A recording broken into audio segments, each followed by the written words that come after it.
Electronisounds Audio, the YouTube channel for you. Hey, what's happening, guys? It's Dean from Electronisounds. Stick around. Today I'm going to show you a super quick and a super easy way to create gated pads inside of miRack. Let's get into this. Real quick, before we get started today, be sure and subscribe if you're into this kind of content. On this channel, I talk about everything from making gated pads with modular synthesizers on iPad to making tracks for the iPad. I talk about sound design, I talk about old gear, I talk about new gear. Be sure and subscribe. I'm going to try to keep this one today as simple and as straightforward as possible. Here we've got a new session inside of miRack, and I've got the clocked module from Impromptu inserted. We've got a mix 4, which is being routed into a limiter to help protect our ears, our headphones, and our speakers. The limiter is being routed into a VU meter, so I can get a visual on the level that we're creating inside of miRack, and we're feeding that VU meter into the audio out of miRack. We're going to be using quite a few different modules, so let's go ahead and start inserting those at this time. We're going to go ahead and click the plus button, go over to the tag section, and choose oscillator. Now there's quite a few oscillators that you can choose from. The ones that you choose to work with are the thing that's going to make your sound your sound. Today I'm going to be using the palm loop oscillator, and we're going to need 4 of these. Probably going to need a little bit bigger workspace as well, so I'm going to go ahead and zoom out. We're going to double click on that oscillator, click manage, and click duplicate. We're going to click double click, manage, and duplicate, and one more time, double click, manage, and duplicate, so that we have 4 of these oscillators. We're going to go ahead and insert a chords module at this time. If we go to the packs section and choose mental, we can choose this chord module right here. And let's see, we're going to go ahead and need a gate sequencer. So if we go to our tags section and we scroll down to sequencer and we look for the gate 64 sequencer from Impromptu, this is what we're going to be using today to create our sequence with. We'll bring that up here out of the way for now. We're also going to need a way to tell this chord module the pitch, what pitch, what root pitch that it should create, so that it can, use these outputs here to have a root, a third above that pitch, a fifth above that pitch, and a seventh above that pitch to create a minor seventh chord for us. So there's plenty of ways that you could, insert something to trigger this pitch here. We're going to do a really simple thing today by making sure we're in the tags, and we're just going to go over to the tuner section and choose this reference audio from Bog Audio, reference tone rather from Bog Audio. We're going to take the volt per octave out of this, and we're going to run that into the pitch in of the chord module. And let's see here, we're going to work in F today, so I'm going to go ahead and scroll this down to an F4 for now. We're going to take the root out from our chord module and patch that into the volt per octave of our first oscillator. I'll take the third and route that into the volt per octave of oscillator number 2. I'll take the fifth and route that into volt per octave of the third oscillator, and the seventh, and I'll take that into the volt per octave of the fourth oscillator.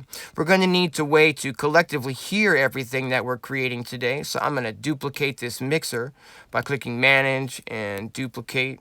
We're going to go ahead and bring this down over here, and let's use a square wave today. We're going to go ahead and route a square wave out from oscillator 1 into input 1, number 2 into 2, 3 into 3, and 4 into 4.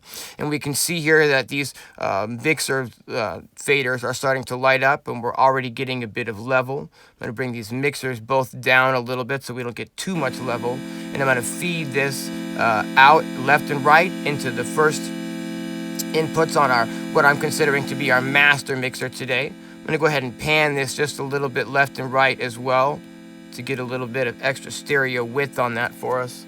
Now, we're not dealing with direct sound today because it's really important that you hear what I'm saying. We're not worried about just the crystal clear representation of what we're creating per se. It takes a lot of work and energy to make all these videos. If you've been enjoying my content, I'd like to encourage you to support the channel by clicking the little like button under this video right here. It really helps out the channel.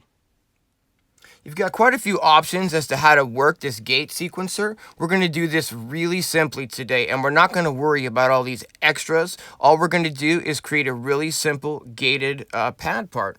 We're going to take the reset out of our clocked module and patch that into the reset of our sequencer, and we're going to take the clock from our clocked module and patch that in to the clock of our gate sequencer.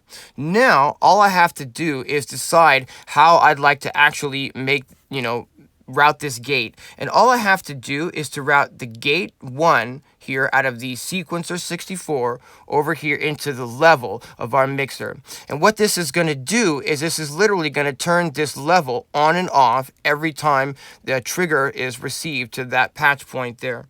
So what we can do is if I press the play button now and I start using this module here to actually put in some, let's put in some eighth notes. They're really simple right now.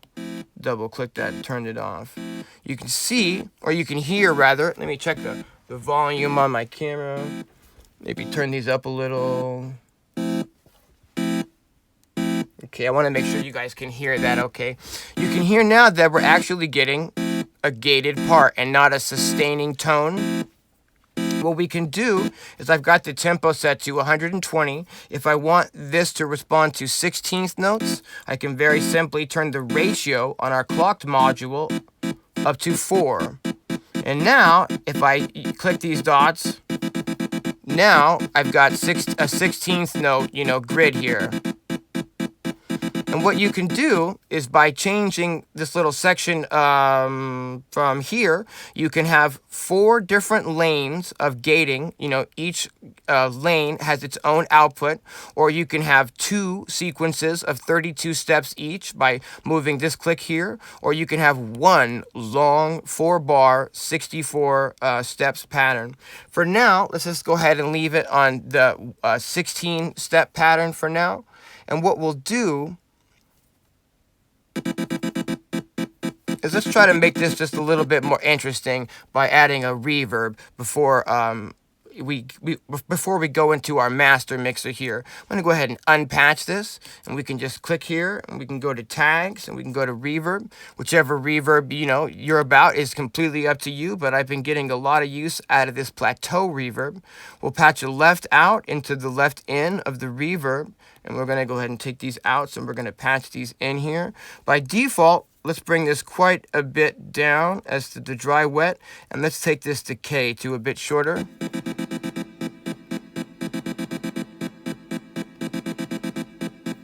Already you can hear just, there we have it. I mean, it's just that simple. You can do all sorts of stuff with this, guys. You can run, the output of your pads into filters. You can use LFOs on those filters to create a lot more movement and interest. But it's just that simple. We haven't really, delved super deep into this gate sequencer. We'll leave that for some future episodes. But for now, it's just that simple. You've got yourself some gated pads that you can use in your mixes. All you have to do is adjust the dots up here on the sequence, and that's going to be, you could have, all 16th notes, You can even have a little bit of swing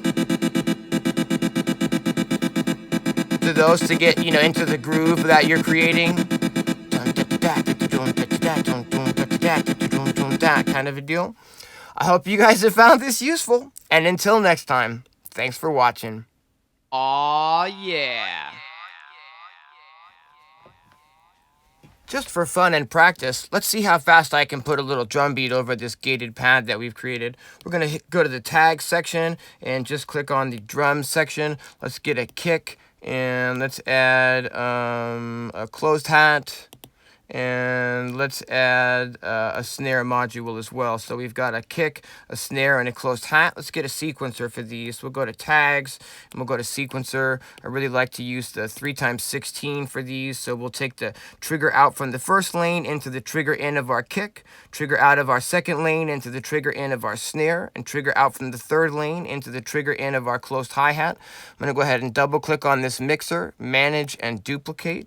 bring this down over here, and I'm going to route the output of our kick into the input of our mixer, output of our snare into the input of our mixer, output of the closed hats into the input of our mixer. And now all I have to do is just put in a couple of dots here, for my kick, and for the snare we can go ahead and put one there, and maybe put some hi-hats here and something like this. And then we can maybe bring our volume down. Cool, it's already there. We can route this into our master mixer. You might choose a more larger or more robust master mixer.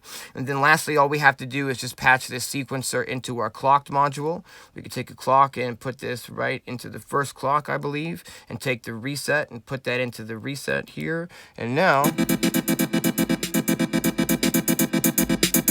go ahead and mute this for a second. Bring the 909 kick drum. And maybe bring this. Check the volume. Make sure I'm not too loud.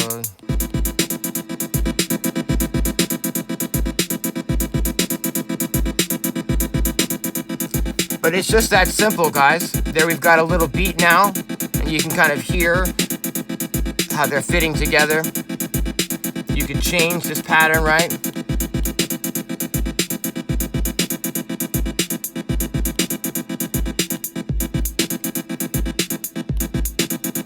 You can make all sorts of different patterns.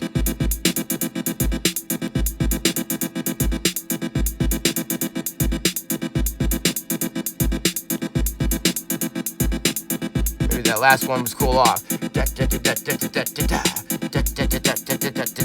You get the drift. You can make all sorts of patterns. You could have different chords. You could have, 4 different chords, and each lane could be triggering those chords with a different rhythm. You could have different filters and different delays and different reverbs on those chords. You could have a really complex 4-chord gated pattern happening here over your beat. All sorts of variety is possible. All you have to do is just get creative.